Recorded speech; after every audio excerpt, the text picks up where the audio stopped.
me desactiva el del Saga, que es otro software, SIG, también de acceso abierto. Lo voy a activar también. Ah, ya, ok. Y Gracias. ahí Y ahí debería aparecería. aparecer. Ya. Vale. Vale. Bueno, vamos a continuar, si les parece. ¿Están por ahí? Sí, sí. Aquí estamos, profe. Vale. Vamos a ello. Estamos comenzando, con los SIG. Luego ya cuando empiecen a agarrar vuelo, ahí ya se volverán pros del software, ¿eh? Y vinculándolo con la teledetección y todo eso. Vale. Bueno, venga, hemos hecho la unión por atributos, ¿no? Que como les decía es una herramienta básica.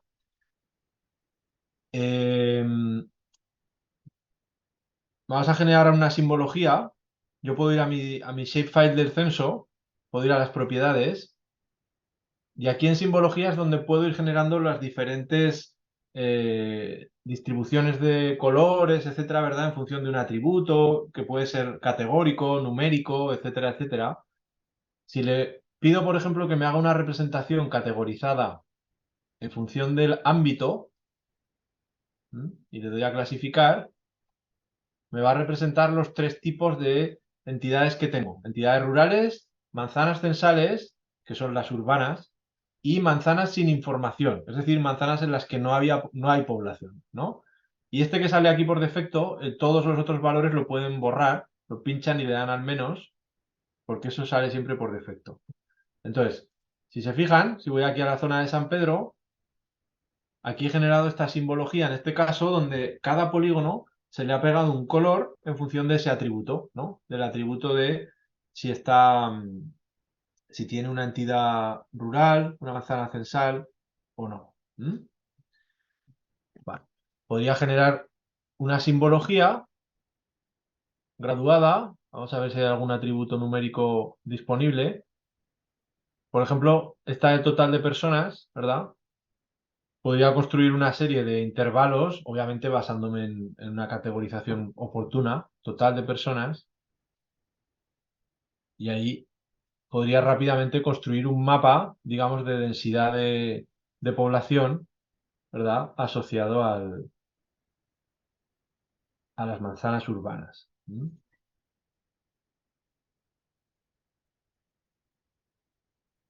A ver, siempre pongo el mismo ejemplo, no sé, los de Joaquín y Caro van a estar diciendo, este profe no nos trae cosas nuevas. A ver, miren, tengo esta cartografía, digamos, de la concentración de habitantes, ¿no? Donde los polígonos rojos son aquellos que tienen un nivel mayor de población, los que soportan un mayor nivel de población. ¿Mm? Y por aquí aparecen algunas manzanas que tienen valores bastante altos.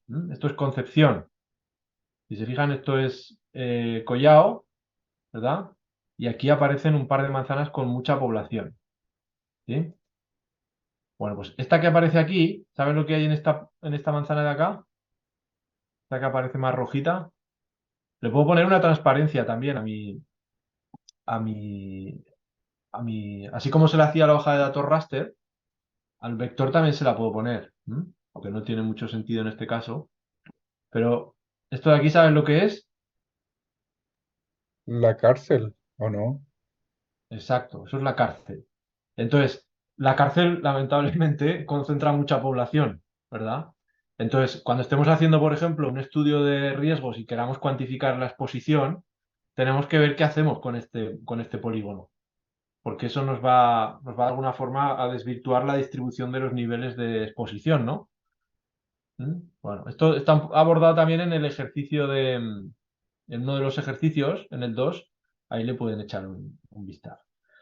A lo que voy es que fíjense cómo podemos generar diferentes simbologías, ¿verdad? Simbologías en función de los atributos. Podría generar, por ejemplo, una simbología en función del nombre de la comuna. ¿Mm? Bueno, Entonces podría ir construyendo diferentes simbologías en función de diferentes atributos. ¿Vale? Muy bien. Y también una simbología única con un contorno. ¿Sí? Vale, vamos a ver otra función que es la herramienta de filtrar. Ahora estamos trabajando con las comunas de... espera, voy a quitarle, voy a bajarle el grosor. Estamos trabajando con las comunas de San Pedro y de Coronel, ¿verdad? Entonces, este shapefile tiene todo el registro completo del censo para el área metropolitana de Concepción. Y yo solo quiero que me represente Coronel y San Pedro. Entonces, lo que puedo hacer es aplicarle un filtro. Un filtro, botón derecho, filtrar, básicamente lo que hace es construir una consulta por SQL y considerar de los 10.000 y tantos polígonos solo aquellos que cumplan una determinada característica. Ah, perdón, no estoy... Si ven que no grabo, me avisan, que a veces... Recording in progress. A veces se me olvida darle a grabar. Así que estén atentas y atentos. Bueno, comentaba que lo que iba a hacer aquí era utilizar la función del filtro. La función del filtro en función de una consulta por SQL. Las consultas por SQL también son algo con lo que vamos a trabajar continuamente en el ámbito de los SIG. Hacer selecciones o consultas en función del lenguaje de consulta estructurado.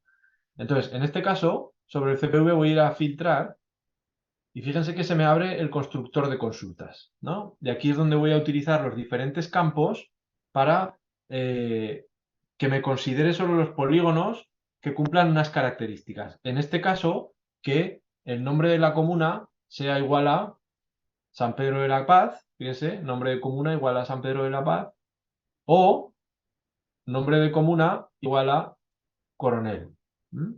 Esto es una consulta por SQL. Básicamente le estoy pidiendo que filtre y que solo considere para esta sesión de trabajo aquellos polígonos que tengan ese atributo en su tabla. Eso no quiere decir que el shapefile original pierda el resto de datos. Solo se utiliza para trabajar con esta sesión de trabajo. Entonces, al darle a aceptar, si se fijan, me han desaparecido todos los elementos del resto del área metropolitana, ¿no? Entonces, estas funciones de filtrado son bastante buenas porque, por ejemplo, los microdatos del censo están, el INE los entrega en una geodatabase para todo el país con el mismo estándar de campos, ¿no? Entonces, ustedes pueden tener filtrado, o sea, en un repositorio en la base completa del censo y lo filtran en relación al proyecto que estén haciendo o a la investigación que estén desarrollando sin necesidad de duplicar el shapefile. Jorge, Entonces, ¿sí? una consulta, una consulta para la consulta. ¿Sí? ¿Dónde era eso el que tú abriste el constructor de consultas? ¿Era clic derecho? Clic derecho, filtrar. Ah, y ahí se Y abre este el es el- constructor de consultas. Claro, este es el constructor de consultas, pero solo para el filtro. Después veremos las otras consultas por SQL y para eso, para hacer las selecciones por SQL, abrimos la tabla de atributos y esas se lanzan desde aquí. Después las veremos en la siguiente parte del ejercicio. Esta era solo para aplicar el filtro. ¿Mm? Ok, gracias. Vale.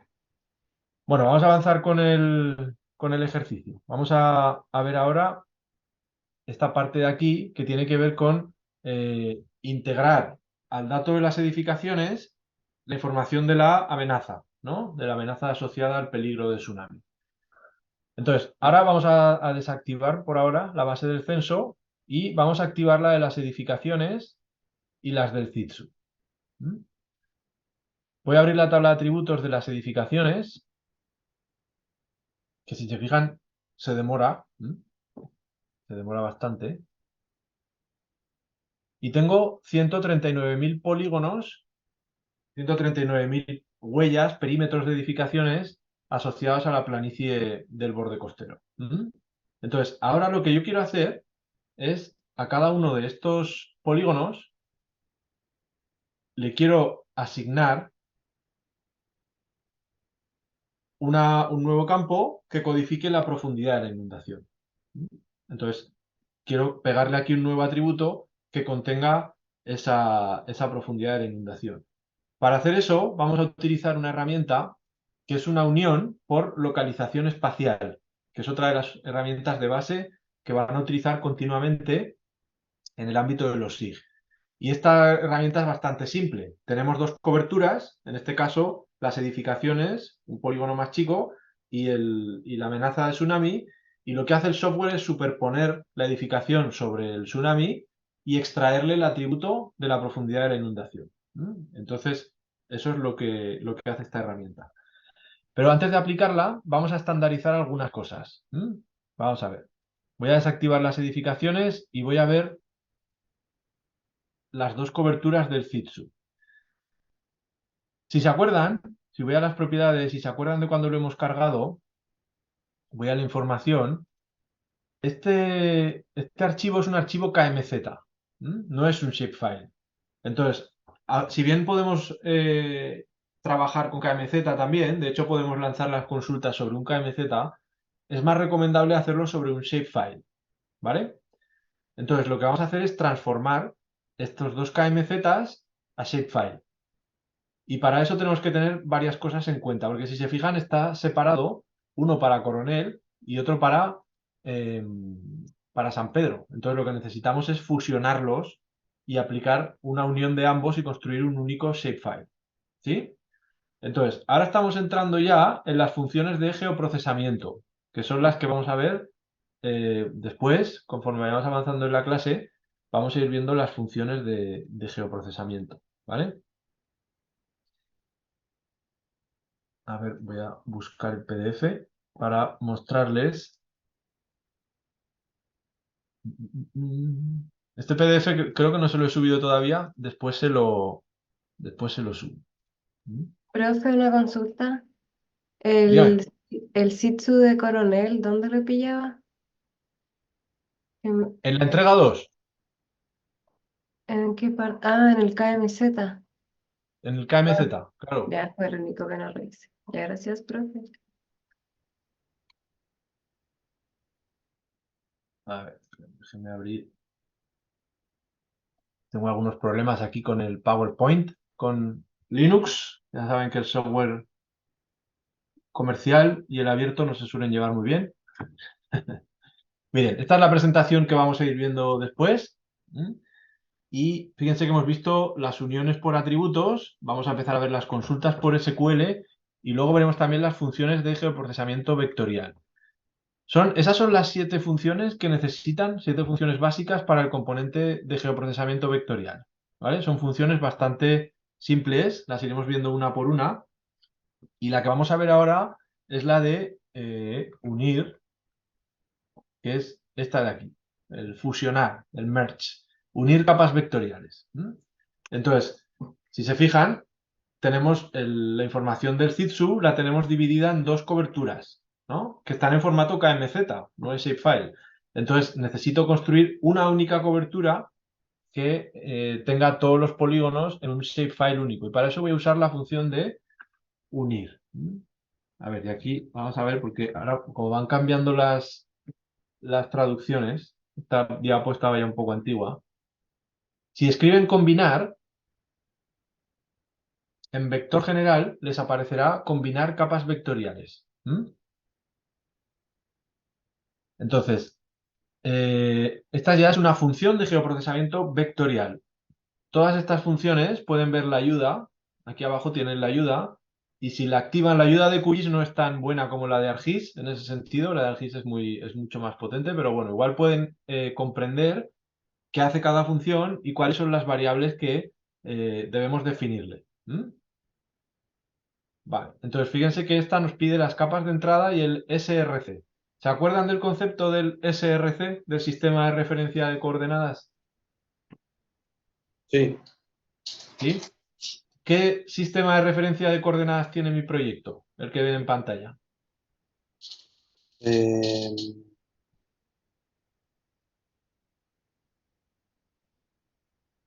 Este de aquí. ¿Se acuerdan de ese verdad. código del EPSG? Sí. 32718. El estándar EPSG, esos son coordenadas WGS84 UTM métricas en el uso 18 Sur. Ese es el estándar.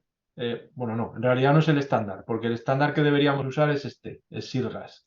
Eso es lo que marca la IDE, pero nadie lo hace todavía, o muy poca gente. Todavía trabajamos con WGS84. Vale, ¿y qué sistema de coordenadas tiene la base del ZITSU? Tiene el sistema 4326.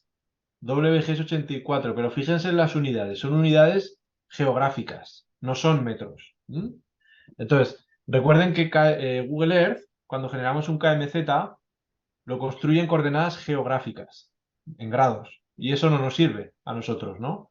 Necesitamos llevarlo a metros. Vale, entonces vamos a aplicar la función de combinar y vamos a unir, en este caso, las dos capas que queremos pegar. Fíjense que me permite pegar las capas o sea, las coberturas de KMZ. Por ejemplo, ArcGIS esto es algo que no lo puede hacer, bueno, por lo menos las versiones antiguas. No permite trabajar con KML. Primero hay que exportarlo a shapefile y después trabajarlo en el entorno de ArcGIS.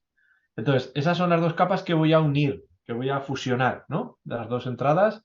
Y el SRC de destino va a ser 32718. Le voy a pedir que haga una reproyección, que le cambie el sistema de referencia de coordenadas de 4326 geográficas a 32718, UTM en el uso 18 Sur. Y el combinado lo voy a guardar en un archivo. Si quieren pueden ir, bueno, no lo he hecho antes, pero pueden ir agregándole esta secuencia de funciones para acordarse después. Función 2, unir capas Zitsu. Entonces, las dos entradas, el SRC de destino y la salida. Vamos a ejecutarlo. Vale. Y ahora, si se fijan, me ha construido un polígono único, ¿verdad? Un polígono único que tiene digamos, todas las capas unidas. Podría incluso superponerlo con el área bajo la cota 60 y ver que hay algunos sectores del tsunami que están fuera de mi área de interés, ¿no? Entonces aquí, bueno, podría utilizar otras herramientas que las iremos viendo después, pero por ahora vamos a dejarlo así. Jorge, una pregunta. ¿Sí? ¿Cuál es la diferencia entre esa función de combinar y la función unir? Combinar esta que Co- estoy o la del GEDAL, No, es que si yo voy a vectorial, arriba en herramientas de geoproceso, ¿sí? ahí me parece unión. ¿Es la misma? ¿Es lo mismo?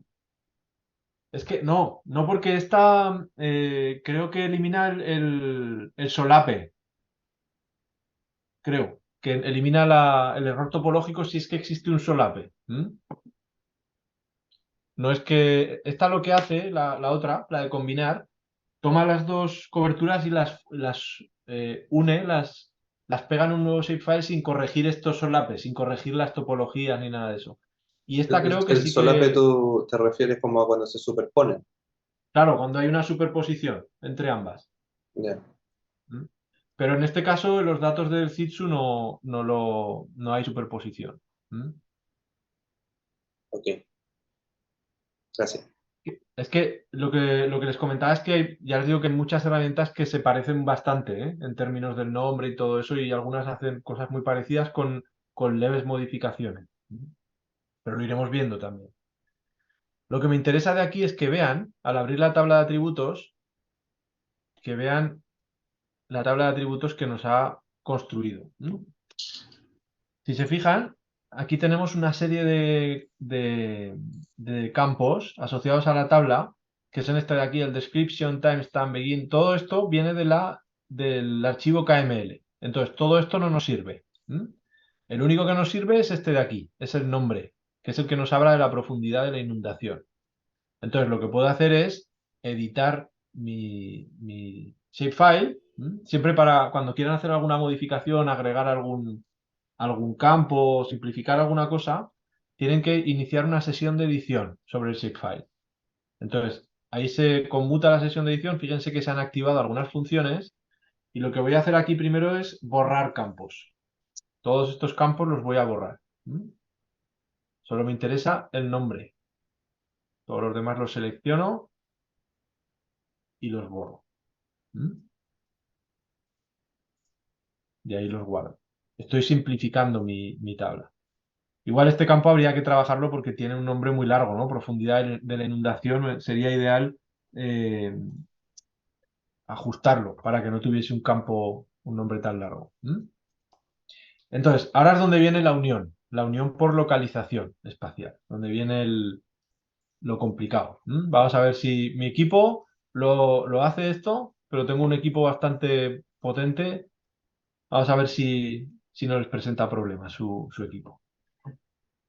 Bueno, podría generar una simbología primero de la capa unida de mi shapefile, categorizada en función del campo nombre. Y aquí fíjense que me aparecen duplicados. Podría organizarlos, podría por ejemplo, todos los valores borrarlo. El 0 y 1, si se fijan, los pueden seleccionar con el control y le hacen botón derecho y mezclar categorías. Así los agrupan. El 1 a 2, mezclar categorías, 2 a 4, 4 a 6 y 6 y más. Vale. En la leyenda podríamos cambiarle, el valor no lo podemos modificar, porque este es el valor que lee de la tabla. Pero el valor de la leyenda es el valor que irá en el mapa que hagamos después. Y este sí que lo podemos cambiar, ¿no? Entonces, aquí, por ejemplo, le podríamos poner de 0 a 1 metro. Esta aquí de 1 a 2. Esto lo podemos ir dejando así ya después para generar la cartografía, ¿no? Vale. Y aquí tendría que cambiar o generar un código de colores. Entonces, el más peligroso, la amenaza mayor, es el que tiene una profundidad de inundación mayor, ¿verdad? 6 y más metros. Entonces a este le podría poner, le voy a quitar las plumillas, el contorno. Al hacerle doble clic pueden ir cambiando los colores de los elementos. Y aquí le voy a poner pues un rojo casi negro.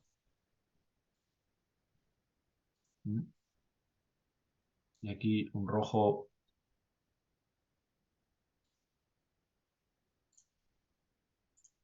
Voy de alguna forma generando la simbología. Esto me servirá después, como les digo, para construir la cartografía. Y aquí tienen el producto este del Color Brewer, que si han revisado los vídeos, y si no lo veremos también, aquí con el Color Brewer pueden ir construyendo rampas seguras de colores. Seguras desde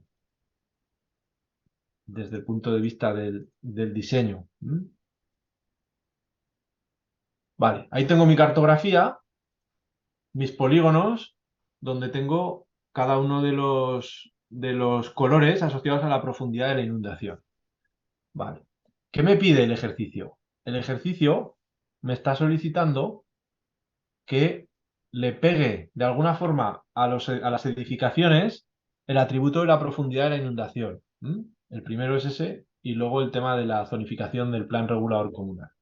Entonces, lo que le voy a pedir al software es que para cada uno de estos polígonos me asigne el valor de la intersección en relación a la capa de unir, a la capa de la amenaza. Entonces, ¿cómo se hace esto? En vectorial, en herramientas de gestión de datos, unir atributos por localización.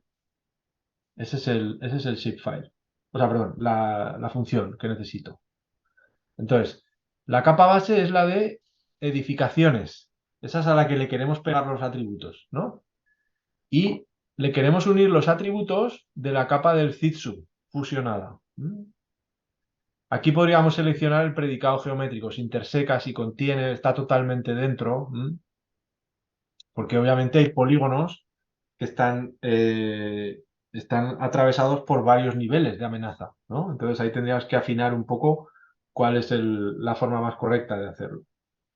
Aunque esto lo veremos también cuando trabajemos con el componente raster. Entonces, capa base, lo que le queremos unir, y aquí en los campos, aquí seleccionamos los campos de la tabla de origen del Zitsu que queremos que le pegue, ¿no? En este caso no hace falta modificarlo porque solo hemos dejado uno, pero si tuviésemos una tabla con más atributos, podríamos seleccionar solo el que nos interesara. Vale. Y aquí, en el tipo de unión, fíjense que podemos pedirle que lea solo los atributos del primero que superponga, ¿no? Uno a uno o uno a muchos. Es decir, si hay un polígono de una edificación que intersecta con dos polígonos de peligro, me va a construir dos polígonos, dos edificaciones, ¿no? Entonces, aquí lo ideal es dejarlo uno a uno, con el primero que tome, ¿no? Luego veremos formas más complejas de calcular esto en relación a la estadística zonal en base a un raster, pero eso lo veremos cuando trabajemos con el raster. Vale, y aquí en la salida, la capa unida es la que me va a interesar, ¿no? La función 3, unión por localización. Edificaciones, Titsu. Vale, lo voy a ejecutar. Fíjense que está trabajando con un volumen grande de polígonos. Entonces, estas herramientas se demoran bastante, ¿vale? En aplicar. Y ya les digo que aquí tengo una máquina bastante potente en ese sentido. Si lo hacen con una máquina que tenga menor capacidad de RAM, lo más probable es que se colapse. Que colapse o que tarde mucho en hacer la unión. Entonces ahí tendrían que ver cómo hacer la unión segmentada por zonas, ¿no? Cortarlo para una comuna, para otra y después ir trabajando para reducirlo. Cuando terminemos el diplomado, ustedes se darán cuenta de que esto lo pueden hacer en Engine. Lo que pueden hacer es subir el Zitsu al Engine y trabajarlo en Engine y hacerlo ahí. Y ahí se olvidan de todo, ¿no? De todo el tema de la capacidad computacional.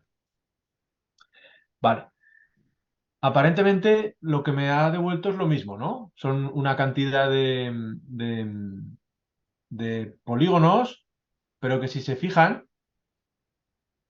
tienen un atributo aquí de profundidad. Entonces, este es el atributo que voy a utilizar para generar mi simbología. Si se fijan, me aparecen ahora 139.000. Y no ¿cuántos eran los iniciales? 110.000 o algo así. Eso es porque al final lo que ha hecho ha sido construir un edificio, o sea, una edificación duplicada cuando hay solape entre dos profundidades. ¿Sí? Aquí tendríamos que afinar un poco el proceso. Pero fíjense que ahora puedo generar una simbología categorizada. Bueno, en realidad, a ver, debería dejarme leerla de aquí. Voy a copiar el estilo de la simbología de la base del Zitsu. Y como mis edificaciones tienen un atributo que se llama igual, en teoría, a ver si funciona, debería pegarle el estilo. ¿Se fijan? Ha absorbido el estilo de los polígonos del Zitsu y se lo ha pegado a las coberturas de la edificación. Pero ojo que aquí hay una serie de elementos de edificaciones que, que no intersectan con, con el Zitsu. Entonces aquí tendría que ver en las propiedades todos los otros valores. A ver, ¿dónde hay alguno?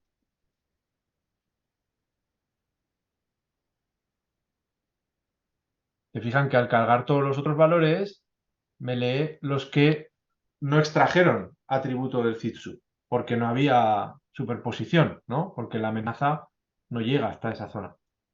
¿Sí? Vale.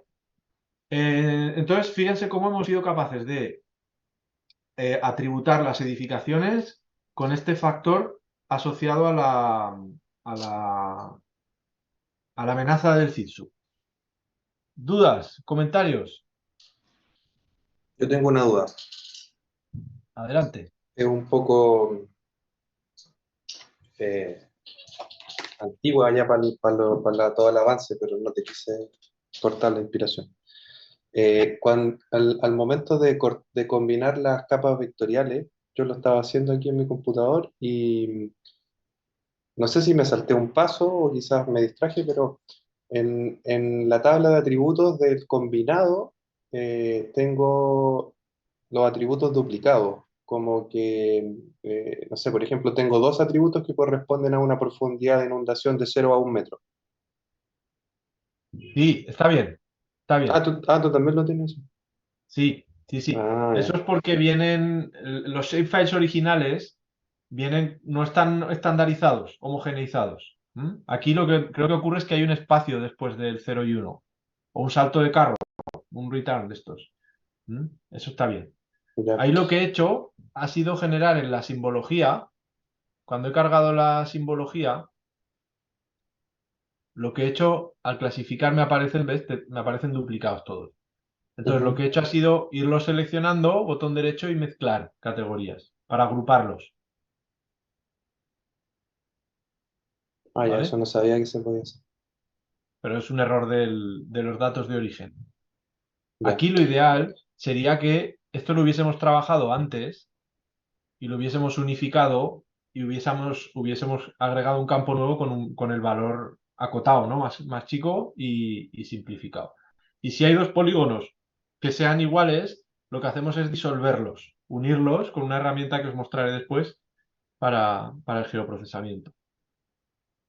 Sí, igual yo intenté hacerlo también con esa función unión que te decía, pero ahí me lo unió también, como igual como el combinado. Habían varios atributos dentro de la tabla de atributos que quedaban como null. Entonces tampoco me imagino que servía eso porque en el fondo yo interpreté que el objeto vectorial seguía existiendo, pero estaba sin datos. Lo Claro, encontré sin raro. información, claro, Sí, entonces tampoco me servía. ya. Vale, pero luego veremos otras herramientas para mejorar esto, ¿eh? Para corregirlo. Profe, Súper. Vale, entonces, ¿sí? cuando después usted unió la función 3, ¿lo hizo también con ese combinar capas vectoriales? No, no, la unión la hice con unir atributos por localización. Ah, ya, ya. Esa es la que une el dato de las edificaciones, le pega la información del CITSU. ¿Mm? Ya. Esa es. Vale. Bueno, entonces, a ver, lo que más me interesa aquí es que empiecen de alguna forma a verle la aplicación a esto. ¿Qué aplicaciones le ven? A ver, a propósito de la situación en la que nos encontramos. ¿Qué les parece? ¿Estos datos les parecen potentes o no para tomar decisiones a la hora de planificar una emergencia, por ejemplo? Sí, claro. Yo estaba pensando es que yo ya estoy interesado en las inundaciones de acá del año pasado. Porque igual, este año el río atmosférico arribó un poquito más al sur, allá donde están ustedes, pero el año pasado fue acá en donde vivo yo, en la región del Maule. Entonces, estaba pensando en que esta herramienta podría ser interesante para graficar ese riesgo de inundación, pero en un río, porque esto es por tsunami. Eh, pero sería difícil con qué datos pues, vamos a tener esa clasificación de esos polígonos de riesgo. Entonces, no sé si existirán, por ejemplo. A ver, no existen. No sé Claro, si, sería interesante generarlo, como, no sé, a yo ver, así. Pero disculpen que me vaya siempre a esta cuestión del Instagram, ¿eh? Pero no sé si vieron lo que subí estos días. A ver si se abre. No sé si vieron el visor de zonas inundables de España. ¿Lo vieron? sí, A ver, dáselo.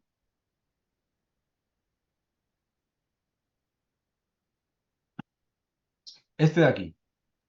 Profe, Esta información que levanta el Ministerio para la Transición Ecológica, el Ministerio de Medio Ambiente de allá antes, es una cartografía que utiliza un modelo digital de alta resolución construido con LIDAR y construido con el programa del PENOA y que de alguna forma se utiliza para alimentar los modelos de peligrosidad de inundación con diferentes periodos de retorno asociados a caudales, ¿no? De los principales cursos de agua.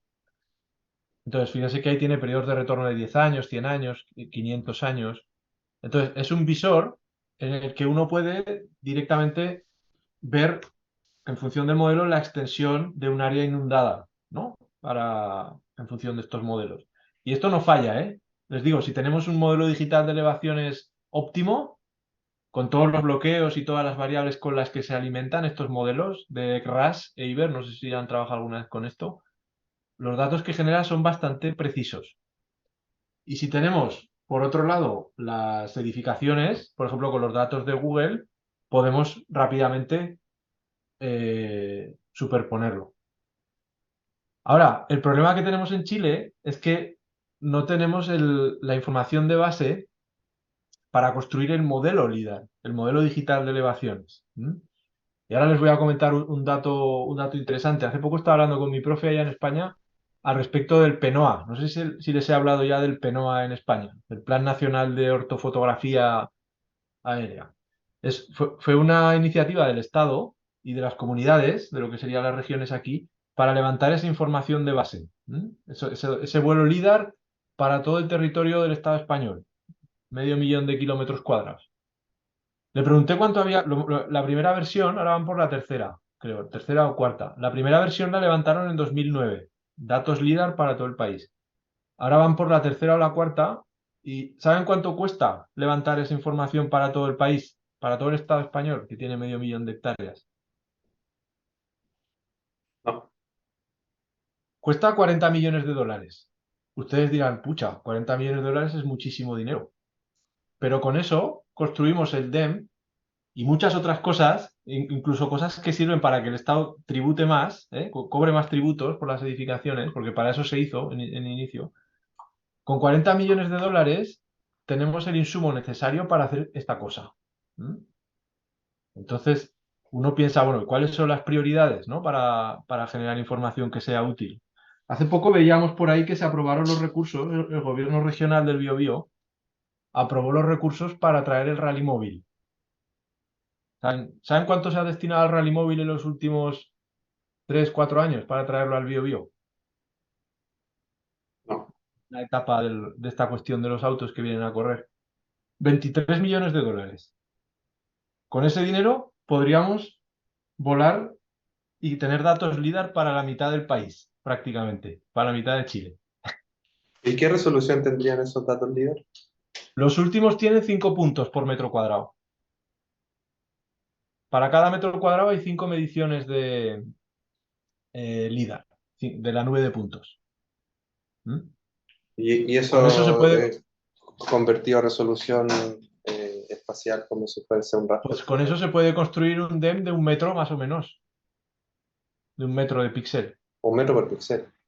Sí. Súper Para bueno. toda España, ¿eh? En este caso para todo Chile. Entonces, si tuviéramos 40 millones de dólares, un poquito más, porque Chile es un poco más grande, pero bueno, si lo hiciéramos a escala de nuestra región, con los datos que se aprobaron para los 9 millones de ahora del Rally Móvil, podríamos levantar la información 5 veces para el Biobío, en 5 lapsos temporales. ¿Ah? Y con eso podríamos hacer muchas cosas, entre otras gestionar la emergencia que tenemos ahora. Así que, Igual sería complejo, por ejemplo, otorgar mayores herramientas al Estado para que los empresarios paguen más tributos. ¿complejo en qué sentido? Que no sé si los parlamentarios aprobarían una ley de esa naturaleza. Pero al final ese monto de dinero son chauchas, ¿eh? Para los presupuestos incluso regionales. No es mucho dinero. Entonces, yo creo que no. Y aparte, redundaría, por ejemplo, en cosas como que el Estado pudiese recabar más tributos, porque se podría fiscalizar mejor. Los datos LIDAR, Sí, no además sé, de, estamos de acuerdo. sería bastante. Y bueno, más adelante ya les mostraré, a ver si algún día tengo tiempo, les mostraré los inventarios forestales que hacen allá en España y son realmente impresionantes en términos de las variables que cuantifican. Y lo hacen con esos datos, ¿eh? Lo hacen con datos LIDAR. Y además estos datos, pues claro, uno cuando piensa en LIDAR, al tiro piensa en drones y en datos de alta resolución a escala de parcela. Y la realidad es que esos datos no se pueden explotar, los datos del dron a una escala así como regional, no se pueden manejar. Entonces tenemos que tender a algo que sea más manejable, ¿no? Miren, Sí. aquí les estoy mostrando Jorge, espera, el... una consulta pequeña. Lo que pasa es que Caro creo que que tenía una duda o quería hacer una consulta. Ah, sí, hablen nomás y ya les digo, yo es que no puedo ver las manos levantadas y eso me interrumpe sin problema. No, la escuché hace un rato atrás, pero no dijo nada. Sí, ¿Carolina? tiene una duda. Es que había hecho la unión por localización y como que no se me mostraba al copiar la simbología, pero me di cuenta que había categorizado mal al principio, entonces estoy resolviendo ese problema para ver si esa es la solución. Y se está cargando recién, así que lo interrumpo más adelante si es que vuelve a ocurrir ese error, porque puede que sea eso. Ya, ahí hay que ver, claro, si existe el campo en la cobertura de destino, ahí tendría que leérselo y generarles la simbología. ¿Mm? Mm, sí. Mire, mientras hablaba estaba viendo el tema de Curanilahue. ¿Han visto las noticias? La cantidad de edificaciones que se han visto afectadas por la crecida del, del río. Pues si tuviéramos este insumo con la amenaza, con los diferentes periodos de retorno, y teniendo esto, podemos cuantificar rápidamente cuáles son las edificaciones afectadas y generar procesos de evacuación, ¿no? Entre otras cosas. Entonces, Se podría hacer un mapa de riesgo por inundación claro, por ejemplo, evitar también volvemos a lo mismo, que es difícil evitar que alguna obra se construyan en lugares que tienen riesgo. Por ejemplo, también en el norte, en un lugar que se llama Los Molles, también vi una foto en donde estaba todo inundado, donde habían unos edificios nuevos de departamentos que se hicieron sobre humedales. Entonces claro. también hay mucha influencia inmobiliaria que finalmente muchas veces es responsable de estos casos en donde hay personas con problemas de inundación en sus casas o en sus lugares de residencia. Sí, sí, por supuesto. A ver, miren, ahí en el árbol de servicios de la base esta del Miteco, el... No, el Miteco no, sí, el Transición Ecológica. Hay una serie de entradas, hay una que dice, a ver si la alcanzo a ver, dominio público hidráulico. En el Estado español, por ejemplo, hay una norma según la cual los bienes comunes, como por ejemplo el cuerpo de agua y su dominio público hidráulico, es decir, el área de influencia más directa, es patrimonio de todos. Entonces, eso no se puede intervenir. Entonces, claramente hay un punto de base que es el que usted comenta, que es ese, ¿no? Es definir ese bien común, definir el dominio público hidráulico y protegerlo en términos de la ley, ¿no? De los aparatos legales que impidan que se instalen ciertas actividades ahí. ¿Sí? Entonces, ese es el punto de partida, pero bueno, esa es una discusión ya, eso no lo arreglamos con 40 millones de dólares en el Chile No, claro, actual. sí. Yo entiendo que acá en Chile también existe una legislación que le otorga cierta protección a los cursos de agua. Pero es común ver, por ejemplo, ríos intervenidos por empresas que extraen árido. De hecho, Sí, en un momento yo participé de una compra ágil que no me adjudiqué, pero era para hacer unos levantamientos, porque la Contraloría, no sé si conoces, supongo que sí conoces qué es lo que es la Contraloría, se lleva varios años acá. Eh, Estaba fiscalizando a unas municipalidades por temas de extracción de árido. ya. Entonces, eso pasa súper poco. Entonces, yo creo que también hay un problema con la fiscalización, que es lo que tú también comentabas en algún momento sobre este tipo de problemas. que en el fondo con este tipo de herramientas se podría fiscalizar de mejor manera ese tipo de cosas que alteran el curso de los ríos y finalmente también puede tener un impacto en estas inundaciones que estamos viendo ahora. Claro, sí, sí. Sí, pero bueno, ese ya es otro mal sistémico, el tema del Estado, ¿no? Las capacidades que tiene para fiscalizar y todo eso. Aquí Julio, si me está escuchando, se va a enojar conmigo. Vale, yo solamente quería mostrarles estas herramientas para que reflexionen un poco al respecto de eso, ¿no? Del costo que tiene. Bueno, Y entonces, disculpa, una última duda. ¿Eso está en el Linktree como para echarle una mirada? sí, sí, sí, están en el Linktree, están ahí los vínculos de cada publicación, los subo siempre ahí al Linktree, entonces lo pueden buscar. ¿Mm? Sí, eso Profe, sería... profe, Sí, ya me volvió a suceder el error, es que al momento de unirlo por localización y copiar la simbología, se me ve igual todo negro como si fuera como todos otros valores. No se ve como las categorías de cuando uní las capas. Sitsu. vale, esperen, miren, vamos a hacer una cosa, hagamos un descanso Ya. de 10 minutos y a la vuelta les voy a pedir que hagan esto mismo, pero que extraigan el valor del PRC, que lo hagan ustedes. Vamos a hacer dos grupos de trabajo y ustedes van a extraer el valor del PRC. Recording stopped. Ya, acá, No profe. sé si,